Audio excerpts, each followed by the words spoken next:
আমার ঘরের বাঁয়ে থাকেন রাখহরি, ডান দিকের পড়শি আমার আল্লাহ রাখা।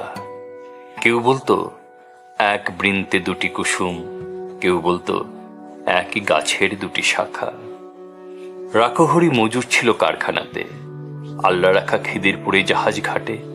হপ্তা জাপায় মোটামুটি দিন চলে যায়, দুঃখে সুখে দুজনেরই সময় কাটে। মাঝখানে যে আমি ভুলেই গেছি, ধর্ম বা জাত কি যে আমার কেউ জানে না। রাখহরি আল্লাহ রাখা ভেবেই মরে, আমার নিরেট অবস্থাটা কেউ মানে না। আল্লাহ রাখা শোধায়, চাচা খোদায় ডরাও। আমি বলি খোদা তো নয়, খিদে ডরাই। এর চেয়ে বড় শত্রু তো আর নেই এই দেশে, তার বিরুদ্ধে আমার জেহাদ, জানের লড়াই। রাখহরি বলে, দাদা বাক্যি রাখো, কষ্ট যা পাই সবই আগের জন্ম পাপে। ইহকালে হরিনামের জপ না নিলে পরকালে পুড়তে হবে মনস্তাপে। হেসেই বলি, তোমার হরি মাথায় থাকুন, পাপের বোঝা দাও চাপিয়ে আমার ঘাড়ে। তোমার মতো ভক্তজনের বইলে বোঝা, এতেও যদি আমার কিছু পুণ্যি বাড়ে। এভাবে দিন কাটছিল বেশ।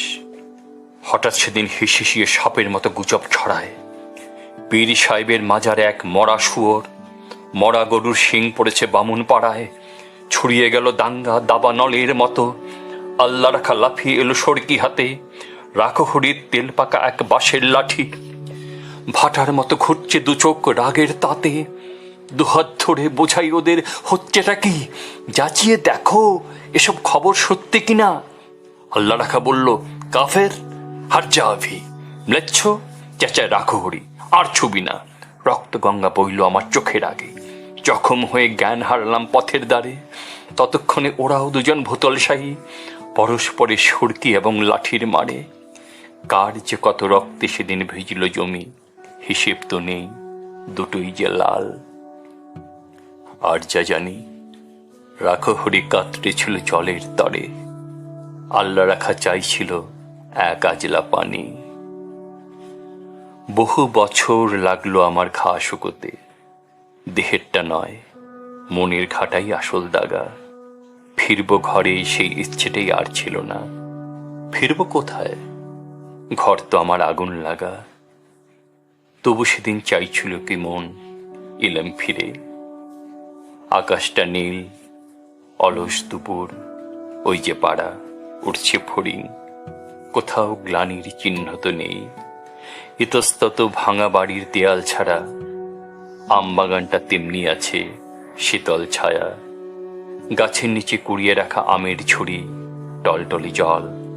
তাল পুকুরের পাড় ডিঙিয়ে কাদের দুটি তস্যি ছেলে ওড়ায় ঘুড়ি। হঠাৎ যেন বাজের মতো চমকে দিয়ে এক নিমেষে উদাও হলো মনের ধোকা।